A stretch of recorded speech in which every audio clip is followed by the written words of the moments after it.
Assalamualaikum warahmatullahi wabarakatuh. Para jamaah sekalian, Masjid Biru, Masjid Anur Unala yang dimuliakan oleh Allah, alhamdulillah saya sangat bahagia sekali pada hari ini kita kedatangan tamu yang sangat spesial, sangat kita nanti-nantikan. Kalau Bapak dan Ibu sekalian ingat, Bapak dan Ibu sekalian ingat 1 tahun yang lalu, tepatnya bulan September tahun 2024, kita kedatangan beliau. Alhamdulillah Ustaz Edi Mulyadi sudah hadir di tengah kita.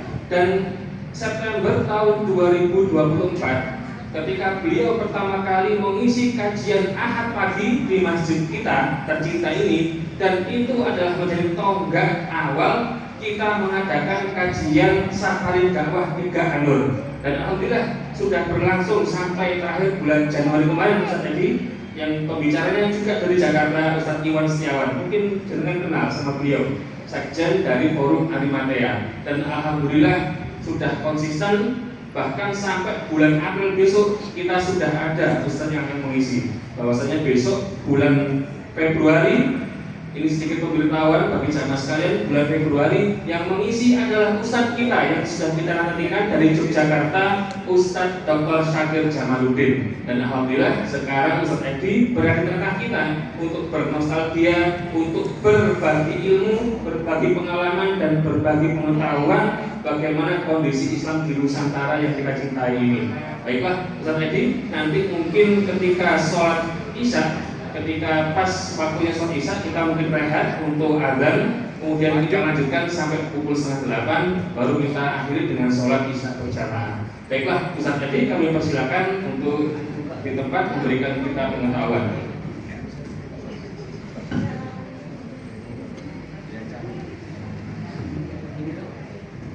Kursi nyampuk.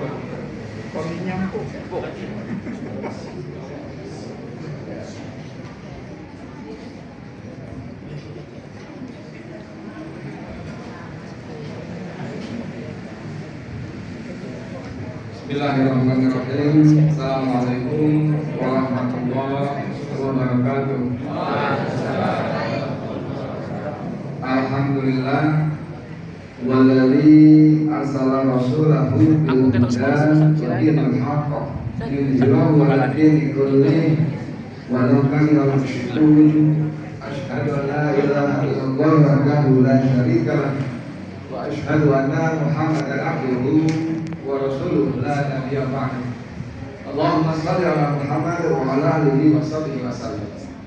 Bapak, saudara sekalian, Allah yang dimuliakannya, wabil khusus para DKM Masjid Biru, sampai ininya pun biru, tapi bukan partai biru nih ya.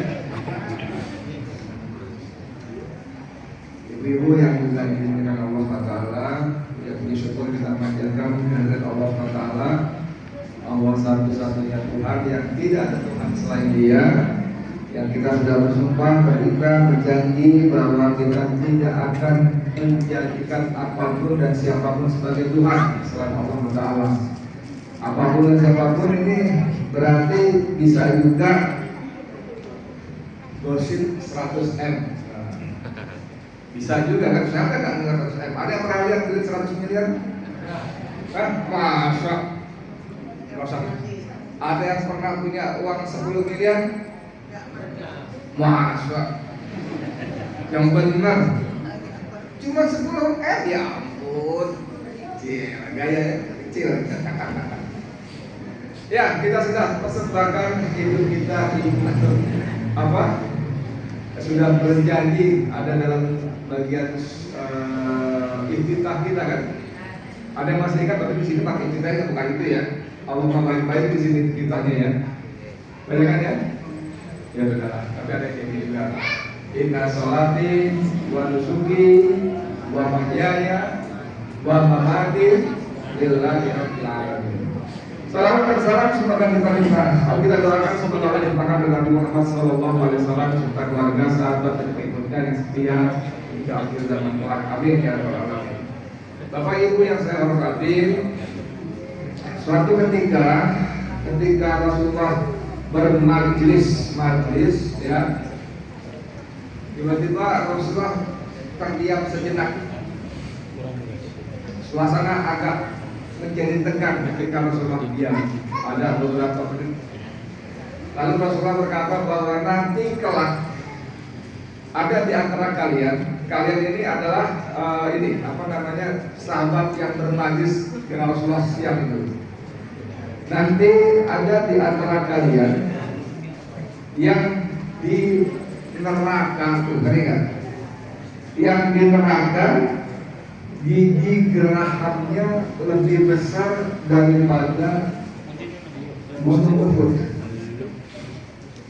Ini ucapan yang pertama, bukan ecek-ecek, bukan kaleng-kaleng. Pertama diucapkan oleh Rasulullah SAW, Al-Amin, yang sebelum menjadi Rasul dikenal sebagai Al-Amin, yang sangat dipercaya. Kedua, diucapkan di hadapan para sahabat Rasulullah SAW, yang secara teori adalah para ahli surga, calon ahli surga. Tapi Rasulullah bersabda bahwa nanti di antara kalian ada yang di neraka jahanam, gigi gerahannya lebih besar daripada gunung Uhud. Diucapkan di tengah-tengah para sahabat yang ahli ibadah, yang berfastabiqul khairat, berlomba-lomba dalam kebajikan. Kalau kita baca kisah para sahabat Nabi, itu kita tidak menemukan satu celah pun ketika mereka semua berislam, mendapat hidayah yang reko-reko. Jadi bisa dibayangkan ucapan itu betul-betul dahsyat. Nanti di akhirat, di neraka ada di antara kalian yang gigi gerahannya lebih besar daripada Jabal Uhud.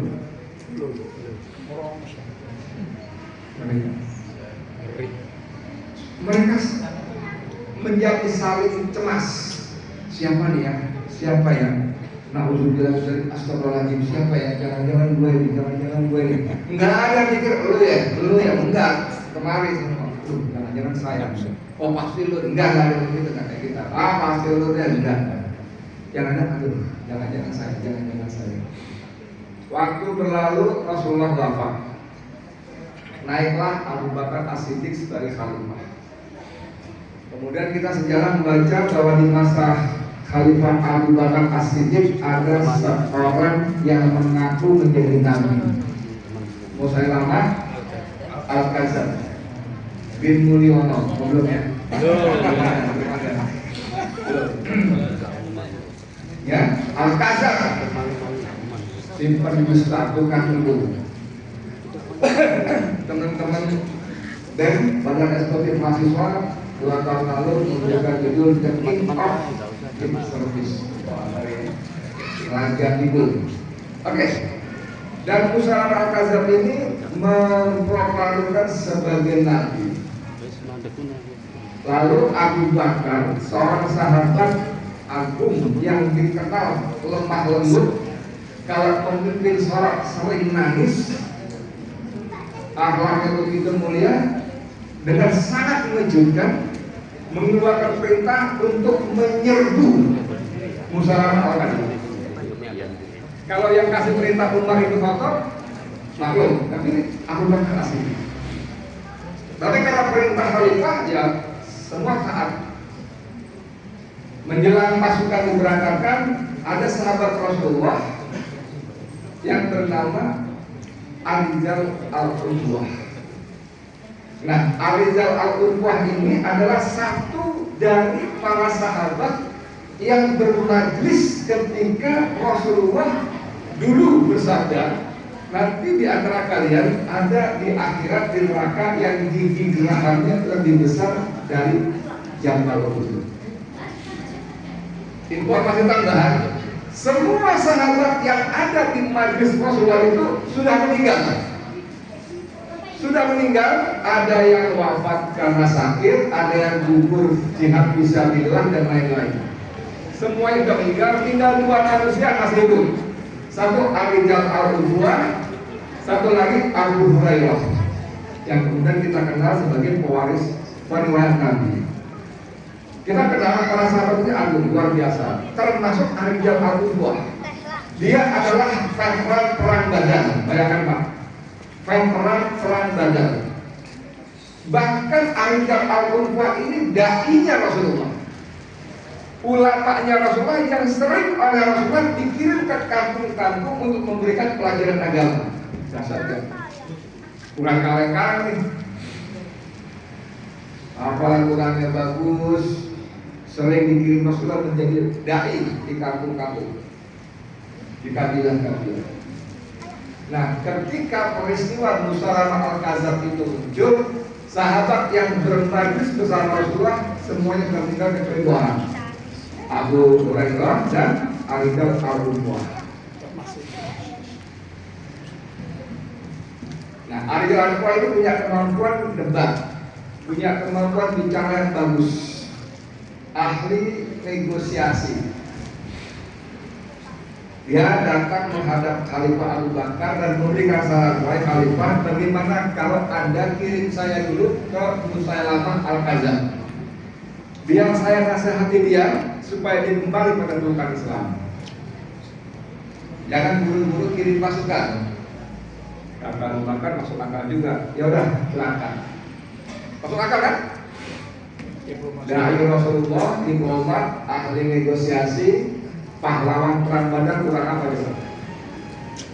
Hebat kan?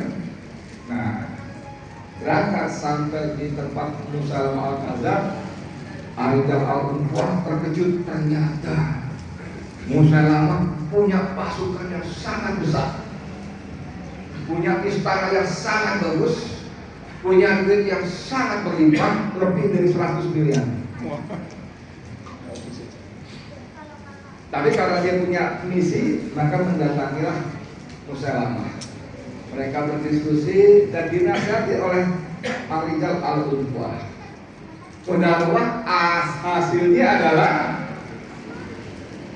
adalah Arijal Al-Qudwah membelot menjadi pembela Musailamah. Ada teman kita diam-diam nyelangau ke Solo, menasehati sebagaimana Musa menasehati Fir'aun. Hasilnya SP3.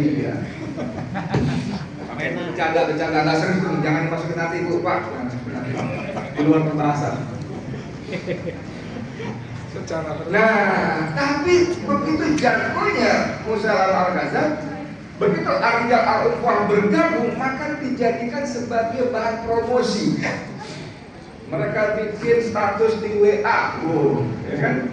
Status di IG, di TikTok, di YouTube, bikin konten-konten. Tuh, bayangin tuh sahabat Rasulullah, pahlawan perang Badar, ulama Rasulullah, dai-nya Allah pun bergabung dengan kita, dengan kami. Berarti kami yang benar, berarti Abu Bakar yang berdusta, Abu Bakar yang salah. Subscribernya banyak kan, 2 juta, 3 juta kan, nonton semua kok 2 juta. Jadi akhirnya pengikut Musalamah Al-Kadzab semakin banyak karena ada bergabungnya Arijal Al-Qudwah. Lalu ada namanya Azwan, Andi Azwan, nah, kan gitu kan? Ada kenal nggak? Coba tuh, dia aja datang, akhirnya bergabung mengakui ijazahnya asli loh, gitu kan? Udah dibuka, gitu kan? Masa kalian masih tetap bertahan? Nah, gitu-gitu. Kurang lebih sama, sejarah itu selalu berulang kan begitu kan? Begitu tersiar kabar Arijal Al-Qudwah bergabung ke sebelah sono, maka sahabat yang masih hidup tadi, namanya Abu Hurairah tadi, merasa lega. Alhamdulillah, laki-laki yang gigi gerahannya di neraka jahanam lebih besar daripada gunung-gunung itu bukan saya. Nah, Bapak, Ibu, Saudara yang saya hormati, cerita ini mengajarkan kepada kita bahwa nyebrang, pindah posisi, berbalik, membelok itu bukan baru terjadi 2026 saja, bukan terjadi baru sekarang aja. Dari zaman Rasulullah SAW sudah. Kalau ada yang sekarang ini rajin kirim WA gitu ya, kirim ayat ini segala macam untuk membenarkan sikap dia masih dapat kawilannya. Saya itu masih dapat terus begini terus ya. Itu zaman itu Rijal Al-Unwa, dai, pahlawan Badar, masya Allah luar biasa. Jadi di sini pentingnya kita berdoa kepada Allah supaya Allah beri kita yang namanya istiqomah. Betul nggak Pak?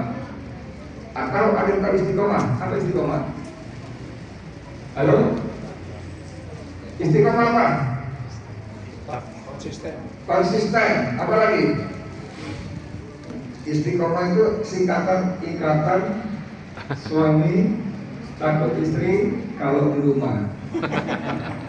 Tinggal langkah dari situ udah nggak tanggung jawab, nggak bercanda itu ya. Istiqomah. Nah di sini dalam surah Fussilat surah ke-41 ayat ke-30 ada ayat Allah yang berbunyi a'udzubillahi minasyaitonirrajim innalladzina qalu rabbunallah.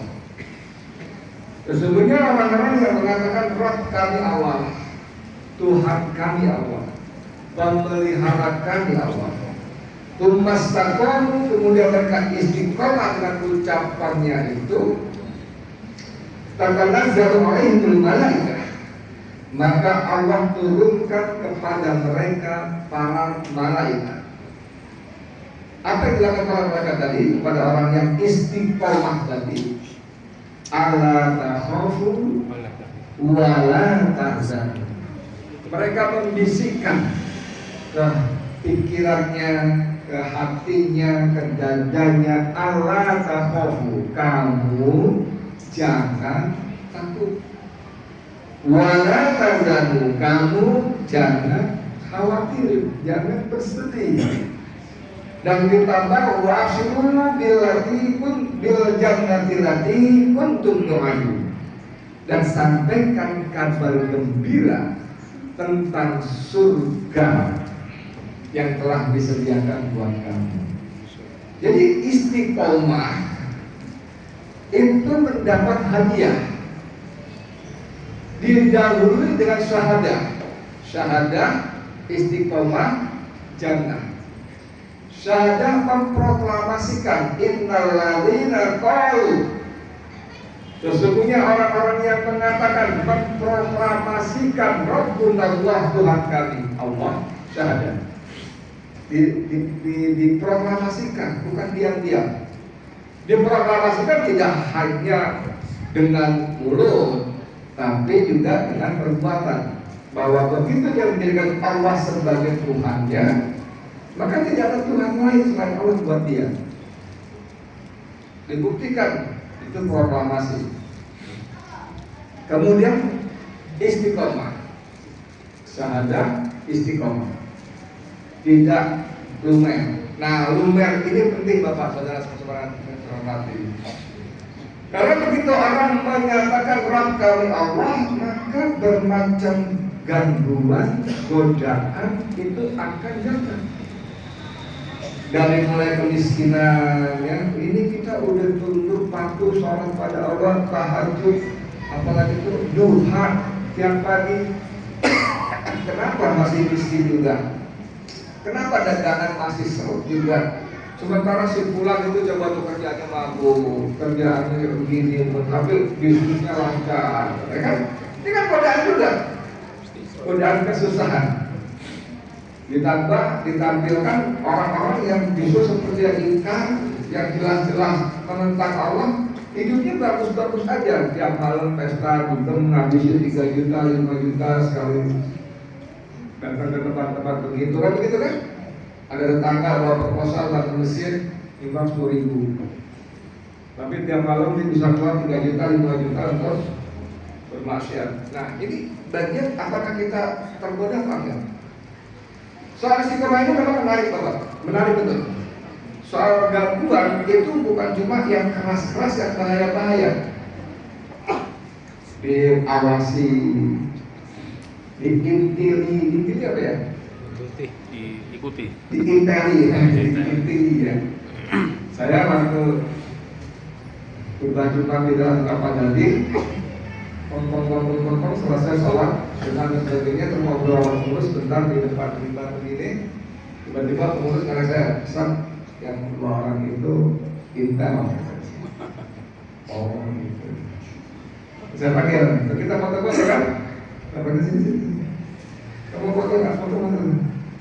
Udah kan? Terus saya kasihkan nama saya. Nih, yang sampai sholat itu nama saya.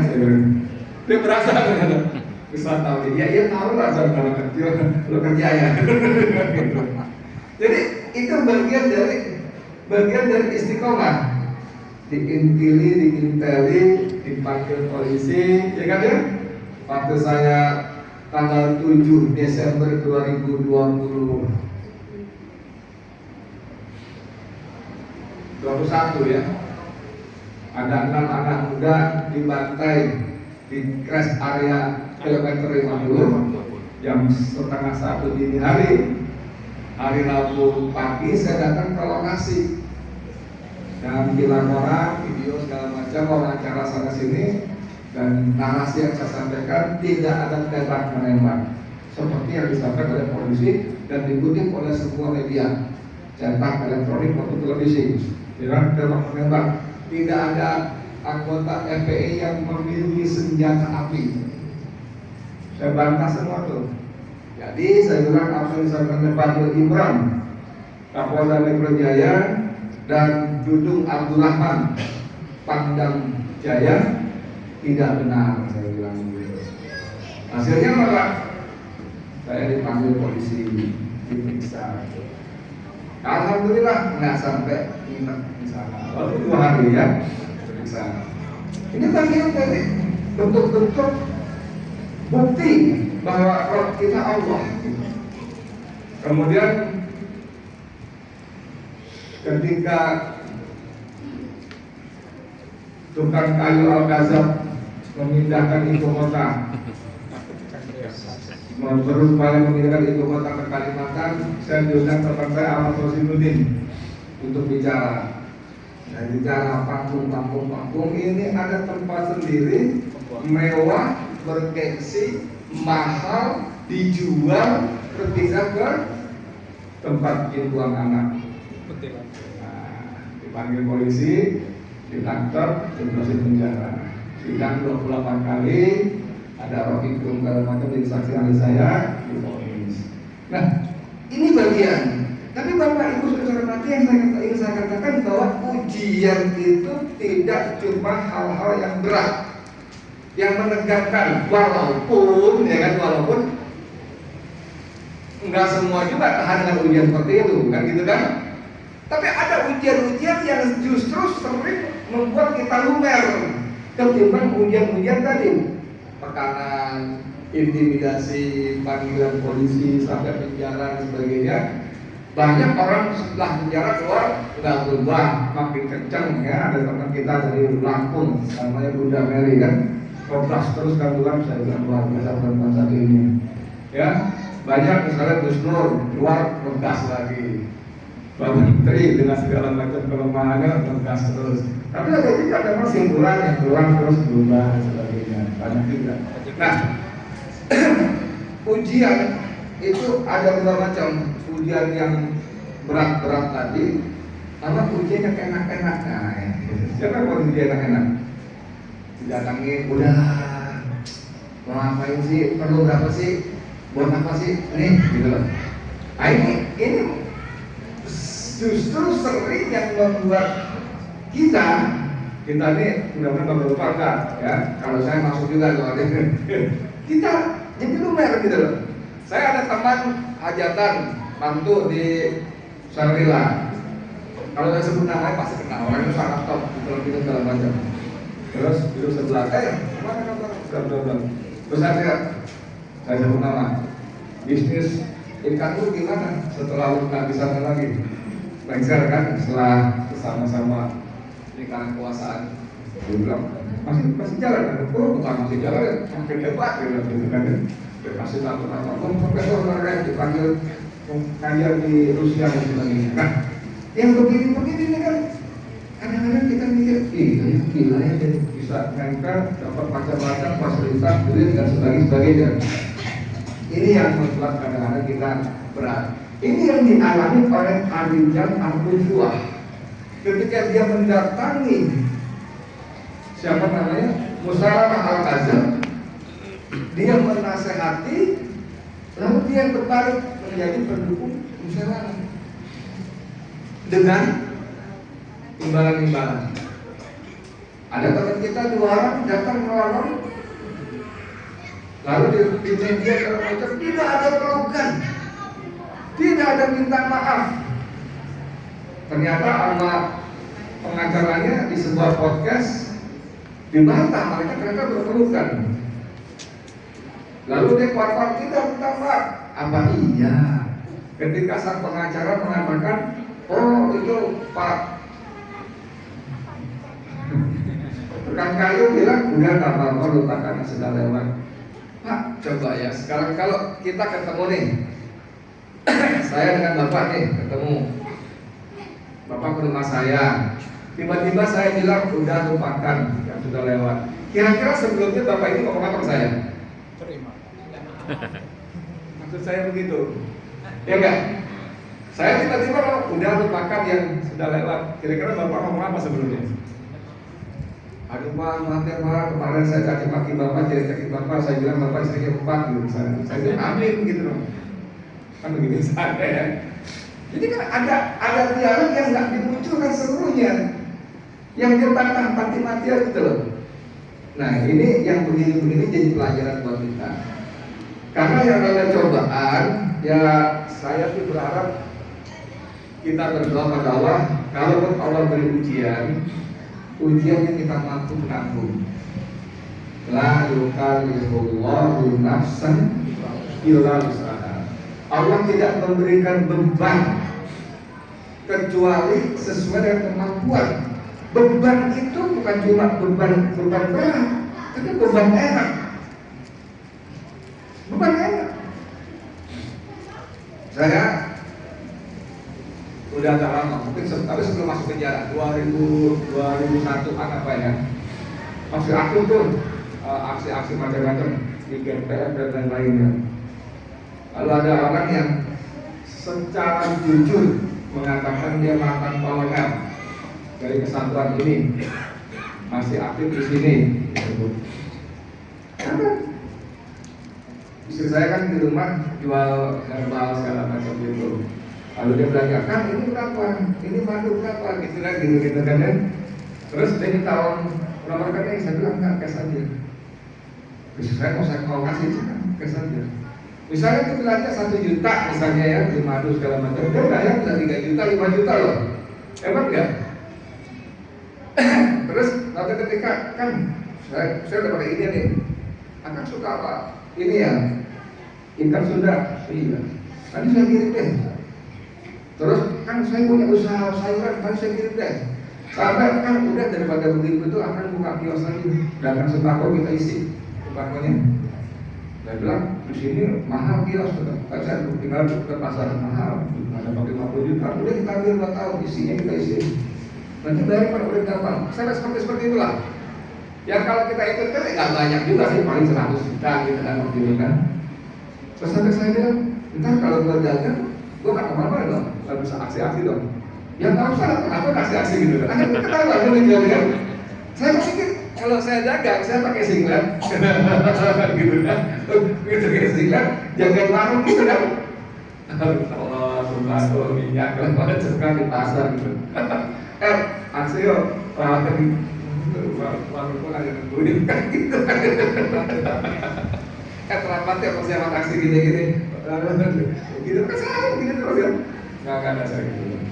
Ada yang lebih sejuk lagi gitu ya. Nah, begini aduh.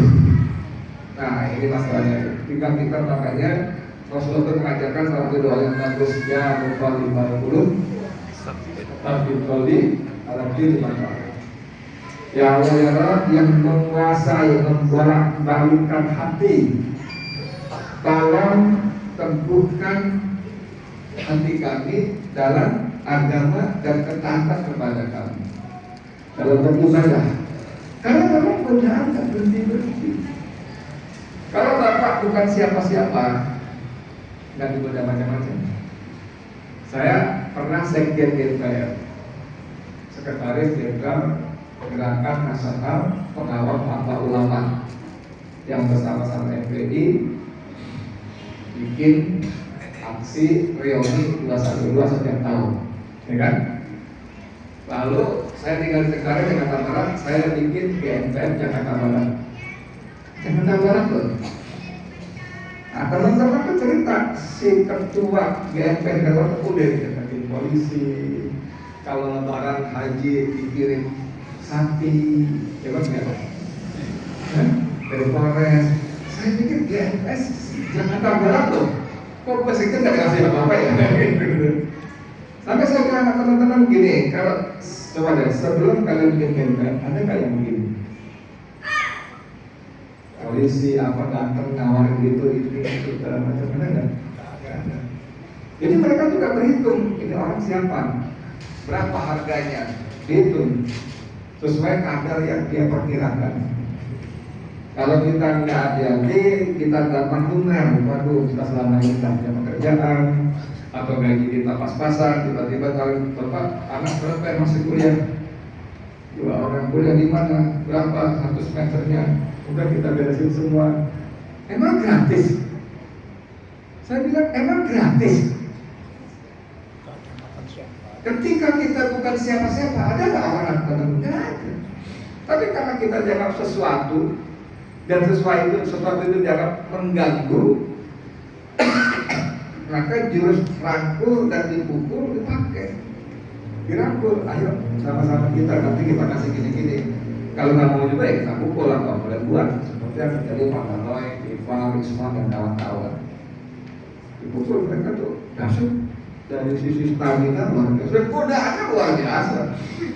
Ketika hari Kamis sebelum pemeriksaannya kemudian mereka tetapkan sebagai tersangka, itu ada teman saya, kalau saya sebut juga pasti kenal, telepon kepada Taufik. Taufik itu, Dr. Taufik itu tinggal di Solo, yang waktu itu menjadi ketua tim pembelanya RRT, Rizwan Roy Tipa. Mas, tolong kasih tahu mereka bertiga suruh ke rumah saya. Kenapa? Nanti di rumah saya di depan mereka saya telepon Kapolda. Saya bilang mereka besok diperiksa tapi jangan ditahan. Syaratnya 2, jangan ganggu-ganggu Gibran, jangan kritik-kritik polisi. Disampaikan oleh Taufik. Padahal mereka nggak tahu yang tiga-tiganya. Ini memang banyak. Karena begitu berurusan dengan polisi, Pak, aduh repot Pak. Saya berharap tidak ada yang berurusan. Walaupun kita benar bisa sedikit salah. Minimal repotnya kita datang mondar-mandir, diperiksa minimal. Dan tidak semua dari kita siap dipanggil seperti itu. Tidak siap secara mental. Saya biasa keluyuran tiap hari gitu, tiba-tiba saya telepon, ada amplop coklat. Amplop coklat menanggung gajian Pak. Dalamnya dari Mabes Polri, panggilan, apa lagi gitu kan. Tapi kalau biasa ya saya kan biasa juga gitu, kali-kali. Tapi buat yang nggak biasa kan masalah. Itu masalah, sungguh masalah. Buat saya pertama kali waktu dipanggil untuk urusan KM50. Bukan, jauh sebelum itu. Waktu itu aksi demo nolak BBM, naikkan BBM zaman SBY. Pagar DPR jebol, ada mobil dibakar di depan Universitas Atmajaya. Apa namanya itu? Semanggi. Saya dipanggil. Belum pernah dipanggil sebelumnya. Wah, bingung juga saya. Terus saya bawa ke rumah Riza Ramli, karena di masa kan Riza Ramli. Bang, saya dipanggil apa gitu. Terus dia kasih nasihat begini. Ya tapi alhamdulillah seiring dengan kita biasa lagi. Bahkan waktu diperiksa pun karena saya diperlakukan tanda kutip baik ya, mereka nggak keras, nggak kejam, nggak pukul, nggak tampak gitu. Ayo Pak Edi kan jubirnya Pak Rijal, masa nggak tahu sih gitu. Pak Edi siapa begini gitu lah. Sementara di ruang sebelah anak mahasiswa ya Pak Agung dan sebagainya kan di ruang sebelah. Tapi buat berikutnya, alhamdulillah kita jadi terbiasa. Cuma saya ingatkan lagi, memang sebaiknya tidak berurusan. Kalau kita ketemu penjahat di jalanan, kita masih bisa terpon dengan baik, betul nggak? Betul nggak? Ada copet, ada jambret di jalan, kita jadi korban, orang itu siapa? Ada penjahatnya, orang itu penjahatnya gitu. Tapi kalau kita berada pada aparat penegak hukum, kita udah hampir selalu jadi orang yang salah, orang yang jahat. Ada anak muda perempuan 23 tahun kerja di kantor sekretariat ASEAN di Blok M, Jakarta Selatan. Waktu tanggal 25-28 Agustus kemarin terjadi kerusuhan besar. Dia upload jebret ke Instagram, dipanggil, di penjara tuh kayak gitu. Kejahatannya dianggap jahat, hanya upload gambar kebakaran kantor pemerintah, dia kasih komentar. Ditangkap di penjara dan kemarin sidang dituntut 1 tahun. Sementara orang yang jelas-jelas sudah vonis 6 tahun lalu masih keluyuran dan hilang sampai sekarang nggak tahu di mana. Namanya Sylvester. Nggak ketahuan, aneh gitu. Jadi negeri ini saya ingin mengingatkan, ya kita tetap amal ma'ruf khusus kita himpunkan, tapi bermain cerdik, bermain cantik, jangan sok-sokan, gua berani, gua nggak takut, enggak. Ketika Yusuf alaihissalam mengatakan penjara lebih aku sukai, ada ayatnya, daripada menuruti keinginan mereka, Allah kabulkan. Dan Yusuf di penjara panjang belasan tahun, orang di dalam penjara 7 tahun. 7 tahun, 7 tahun kering, 7 tahun makmur, 7 tahun ada 14 tahun kan. Sebelumnya juga di penjara, jadi bisa 16-17 tahun penjara. Dengan ucapan penjara lebih aku sukai daripada menuruti keinginan mereka. Jadi hati-hati. Walaupun itu rencana Allah juga, tapi hati-hati. Kita nggak boleh sosok gue berani, gue nggak takut. Biasa, enggak, di penjara itu seenaknya penjara enggak ya. Betul, di luar kita bisa ngojek, bisa dagang, bisa ngaji, datang nonton YouTube, kalau macam di penjara nggak bisa. Walaupun pas ada hikmahnya, di luar saya 1 juz berhari-hari nggak habis. Di dalam penjara 1 hari bisa tinggal 5 juz, nggak ngapa-ngapain. Tapi nggak enak. Sementara teman-teman yang lebih nggak enak lagi. Ya saya alhamdulillah karena saya udah umur saya udah banyak. Waktu saya masuk kan 57 umur saya. Polisi-polisi kan masih muda-muda semua. Yang muda-muda cium tangan saya. Di sebelah sana juga ada adik gede yang lebih dihormati lagi. Sampai saya tanya polisi yang lagi keliling-keliling lagi kontrol, saya panggil sini Pak, saya lagi keliling Pak, duduk sebentar. Ngobrol basa-basi terus saya tanya, Pak, polisi-polisi ini yang gue gimana Pak? Maksudnya apa? Nah kalian tuh nangkep gue apa? Oh kita takut sama bapak. Oh bilang begitu ya. Saya bilang, jangan bikin gue biar. Tapi kita takut Pak. Sebabnya apa saya bilang? Sebab bapak tahanan politik kata dia. Yang lain sebab kriminal. Kalau yang berisik. Sebab bapak tahanan politik. Sebab bapak wartawan. Kita takut sama bapak. Wah sebentar. Jadi kalau di penjara orang suka kasih duit sama polisi, saya dapat duit dari polisi. Pakai kan tangan. Tapi sekali lagi, seenak-enaknya di penjara, enakan di luar. Saya cerita begini, kasih gambaran. Pertama kita jangan sok-sokan, ya, jangan sok jago, sok pahlawan, sok hebat, enggak. Jangan. Tetap kita berjuang dengan cara cantik, tapi bukan jadi penakut, bukan jadi pengecut, apalagi pengkhianat dan penjilat, alhamdulillah zalim. Tapi kalau sampai kejadian langsung taruh di kepala kita, ini risiko penjilat. Ini yang Allah maksudkan bahwa setiap amar ma'ruf apalagi nahi munkar itu pasti ada risikonya. Ya, di ayat ke-31-nya nahnu awliya'ukum fil hayatid dunya wa fil akhirah. Kamilah Kami yang menjadi pelindung kamu dalam kehidupan dunia dan akhirat, kata Allah. Lagi buat orang-orang yang Rabbun Allah, kalau Rabbun Allah tsumastaqamu, Allah kirimkan malaikat Allah takhafu wa la tahzanu. Allah janjikan surga wa absyiru bil jannati lagi kuntum tu'adun. Ujung selesai. Tapi ditambah di ayat ke-31-nya Allah kasih tahu kami, bukan saya. Allah bilang kami, nahnu. Kalau Allah bilang kami, nahnu, berarti Allah melibatkan yang lainnya. Ada para malaikat ikut melindungi. Ada sesama orang-orang bermukmin, para tujuan ikut melindungi. Tapi walaupun hanya Allah saja, itu lebih dari cukup. Hasbunallah ni'mal wakil wa ni'mal maula wa ni'mal nasir. Cukup Allah wajib pelindung. Apalagi Allah menyebut kami. Nah, artinya saya mau ingatkan kita semua bahwa sehebat apapun ujiannya, pertama Allah tidak akan memberikan ujian yang melampaui kemampuan kita. Termasuk teman kita tadi yang kemudian dia mengatakan akhlaknya baik. Saya bikin konten, kalau Fir'aun akhlaknya baik, apa iya Musa dikirim ke sana? Musa itu dikirim oleh Allah karena Fir'aun itu togol, melampaui batas.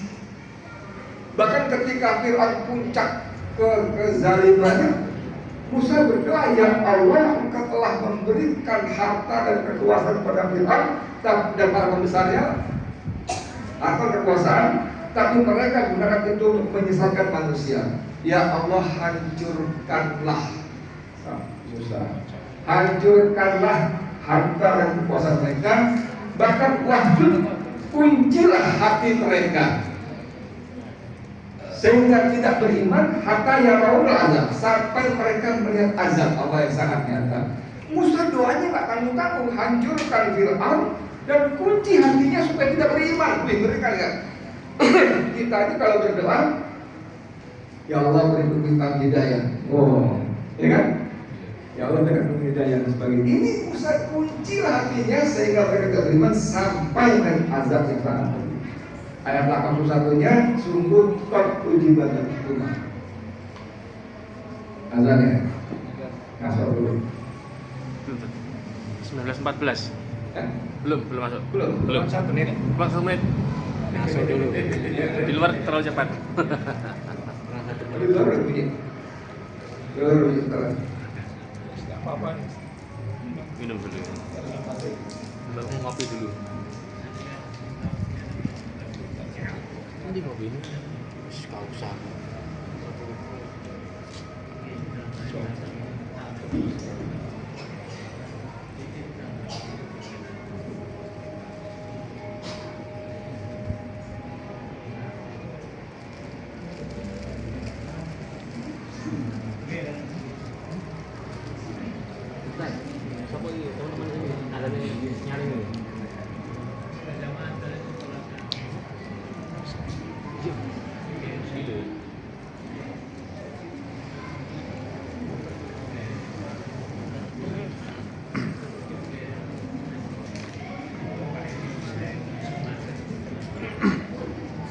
Ya kita lanjutkan ya sampai jam 8 tadi katanya. Jadi orang ini yang kita kenal ini, dan ternyata banyak orang kenal jejak sejarahnya, sering bagi-bagi ayat untuk mengenalkan seruannya. Kita kan seperti Musa, tapi Musa kan dikirim oleh Tuhan kepada Fir'aun dengan kata-kata yang lembut, katanya gitu, supaya mereka kembali. Itu betul, Quran bilang itu betul. Tapi jangan lupa sejarah juga mencatat seperti disebut dalam surat Yunus tadi ayat 88. Wa qala Musa rabbana, dan Musa berdoa kepada Tuhannya, ya wahai Tuhan kami, innaka ataita fir'auna wa mala'ahu zinatan wa amwalan fil hayatid dunya. Sesungguhnya Engkau telah menganugerahi Fir'aun dan para pembesarnya dengan kekayaan, perhiasan, ya kan? Hayat di dalam kehidupan dunia. Rabbana liyudillu an sabilik. Rabbana, ternyata harta, kekayaan, kuasa yang Kau berikan pada Musa dan para pembesarnya digunakan untuk menyesatkan manusia. Maka Musa berdoa, Rabbana qis ala amwalihim wasdud ala qulubihim. Nah, bayangkan aja. Ya Allah, hancurkanlah harta dan kuasa Fir'aun dan kuncilah hatinya. Fala yu'minun, sehingga mereka tidak beriman. Bayangkan doanya Musa, hatta yarawul azab. Azab benar sampai mereka melihat azab Allah yang pedih. Jadi kalau kita mendoakan penguasa yang jahat, itu boleh. Jangan loh, itu namanya buat loh. Apalagi tuh orang buat itu halal dalam dunia. Memang Allah ada berfirman begini nih, la yuhibbullahu jahra bisu' minal qawli. Allah tidak menyukai ucapan buruk, ucapan kasar, ucapan jelek yang disampaikan secara jahat, secara nyata. Tapi ada kalimat ilah mazlim, kecuali orang yang dizalimi. Jadi Allah tidak menyukai kata-kata kasar, hujatan, laknat yang diucapkan, tidak suka. Ilah mazlim, kecuali orang-orang yang dizalimi. Itu Allah boleh. Wa kana Allah sami'an alim, dan Allah Maha mengetahui, Maha mendengar lagi Maha mengetahui. Boleh.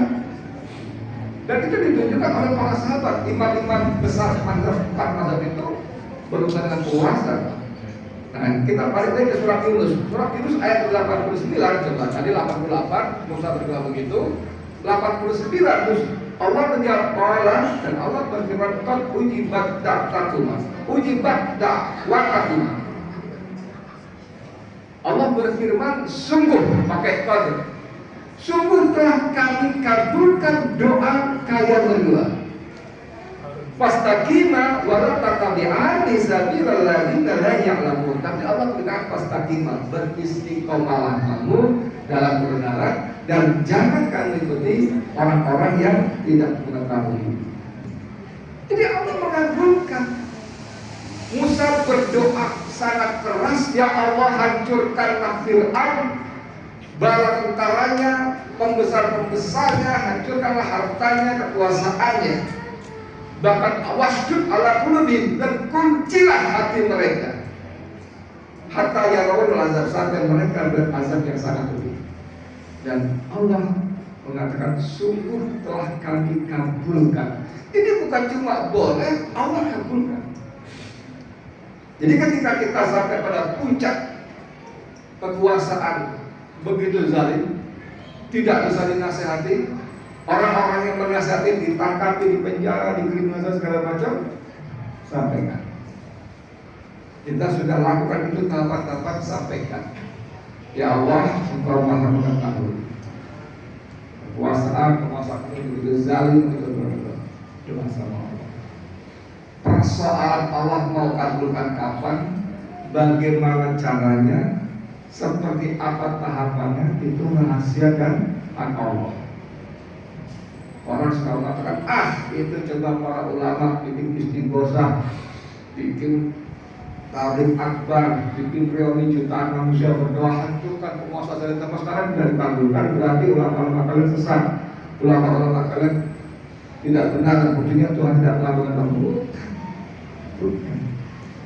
Itu dimainkan oleh orang-orang munafik, oleh musuh-musuh kita untuk mendowngrade, untuk merendahkan semangat kita, spirit kita. Bahkan urusan doa harus Allah kabulkan pun. Kok kita ngatur-ngatur Allah? Ibrahim alaihissalam itu satu-satunya nabi yang dalam Al-Quran disebut sebagai Khalilullah, kekasih Allah. Semua nabi kekasih Allah, semua nabi kekasih Allah, tapi yang dimention, yang disebut sebagai kekasih Allah Ibrahim alaihissalam. Bahkan Rasulullah SAW tidak disebut seperti itu. Bahwa Allah memuji Rasulullah dengan begitu banyak ayat, ya. khuluqul azim, akhlak yang sangat mulia, laqad kana lakum fi Rasulillah uswatun dan sebagainya, dipuji-puji. Tapi disebut sebagai Khalilullah hanya Ibrahim alaihissalam. Tapi Bapak tahu pada usia berapa Ibrahim alaihissalam memperoleh anak Ismail? Pada tiap malam Ibrahim bertaruh di hadli asal. Ada versi Nabi Ibrahim punya anak pada usia 83 tahun. Berapa lama para istri mengandung anak? 15 tahun? Berapa tahun? Kan tidak ada. Mengandung anak 9 bulan, orang nanti berapa lah. Artinya Ibrahim menunggu begitu panjang doa-doanya, lalu Allah kabulkan. Kan Ibrahim nikah tidak pada usia yang tua, 83 tahun. Versi lain 96 tahun. Banyak sekali. Jadi doa itu kewajiban kita. Berdoa itu kewajiban kita. Kalau tidak berdoa itu kata Allah sombong. Tapi kapan, bagaimana caranya, bagaimana tahapannya dikabulkan itu terserah Allah. Pada konteks melawan kekuasaan zalim, kita lakukan semua yang kita bisa. Man ra'a minkum munkar falyughayyirhu biyadihi. Kalau di antara kalian minta kemungkaran, ubah dengan tangan kalian. Kekuatan kalian, kalau kalian punya kekuasaan, lakukan. Bikin peraturan perundangan, dilarang, kalian cabut izin dan segala macamnya. Bukan sebaliknya, dengan kekuasaan justru membuat mafsadah yang sangat besar. Wa ilam yastati tapi lisan. Kalau kalian tidak sanggup, tidak bisa, ubah dengan lisan, dengan saran, dengan kritikan, dengan medsos. Oh, tapi ada ITE, undang-undang ITE. Ada undang-undang pencemaran nama baik, apalagi dengan KUHP dan KUHP yang terbaru, mengkritik presiden, wakil presiden, pejabat pemerintah bisa dipenjarakan. Oh, ngeri. Suka-suka mereka gitu. Ada risiko-risikonya. Jadi baiknya tadi, kalau kalian nggak sanggup, nggak bisa, ubah dengan hati. Benci dengan kemungkaran itu, doakan agar Allah hancurkan kemungkaran itu. Ya Allah, penguasa kami zalim, pohon ditebangi sehingga terjadi banjir bahkan saya baru keluar dari Aceh kemarin Pak. Aceh tadi yang setelah 40 hari bencana itu masih sangat mengerikan. Apalagi saya membayangin kalau hari-hari pertama, minggu-minggu pertama kejadian, ya Allah, itu di Aceh tadi itu masih sangat mengerikan. Udah 40 hari masih mengerikan. Kami kita berdoa dengan kezaliman itu, ya Allah hancurkan. Kami tidak sanggup, kami tidak berani hancurkan. Boleh, tapi Rasulullah bilang 2 kali tak ambil. Yang demikian itu selemah bertambah.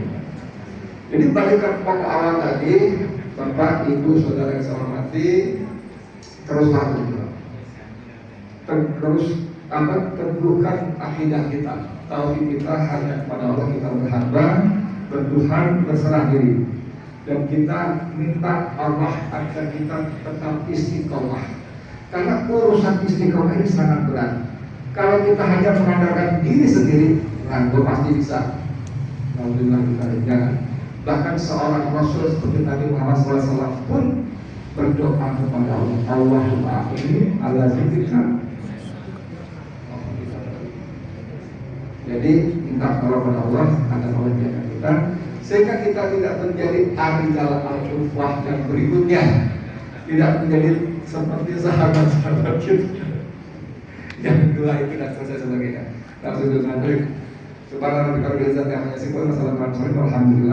Assalamualaikum warahmatullahi wabarakatuh.